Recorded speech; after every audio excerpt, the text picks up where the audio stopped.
આપનું સ્વાગત છે। કોઈની સલાહ આપવાની જગ્યાએ પોતે જ ઉદાહરણીય કામ કરતા વડોદરાના મીડિયા પર્સનાલિટી કૌશર ખાન। વડોદરાના મીડિયા પર્સનાલિટી તરીકે નામના પ્રાપ્ત અને સ્પાર્ક ટુડે ન્યૂઝના કી પર્સન કૌશર ખાનના જન્મદિવસની ઉજવણી કરવામાં આવી। સામાન્ય રીતે જન્મદિવસે લોકો પાર્ટી, સેલિબ્રેશન અને મિત્રો પરિજનો સાથે વધુ સમય પસાર કરવા માંગે છે, પરંતુ કૌશર ખાને આ વિચારથી ઉપર ઉઠીને પોતાના જન્મદિવસની ઉજવણી કરી છે।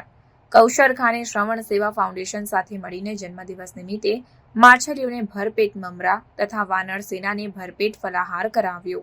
આ સેવાકીય કાર્ય કરીને તેમણે મૂંગા પશુઓ પ્રત્યેની પોતાની સંવેદના વ્યક્ત કરી છે।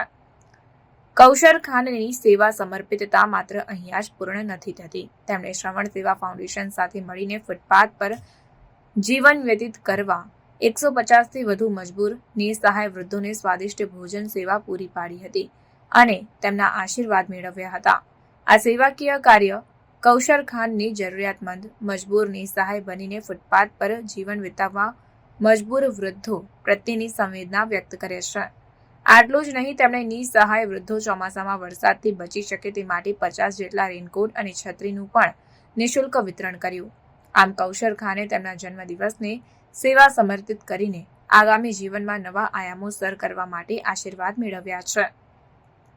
શ્રવણ સેવા ફાઉન્ડેશનના નીરવ ઠક્કરે જણાવ્યું કે કૌશર ખાને તેમના અતિ વ્યસ્ત સમયમાંથી જન્મદિવસની અનોખી ઉજવણી કરવાનું પસંદ કર્યું છે, તે અત્યંત સરાહનીય છે।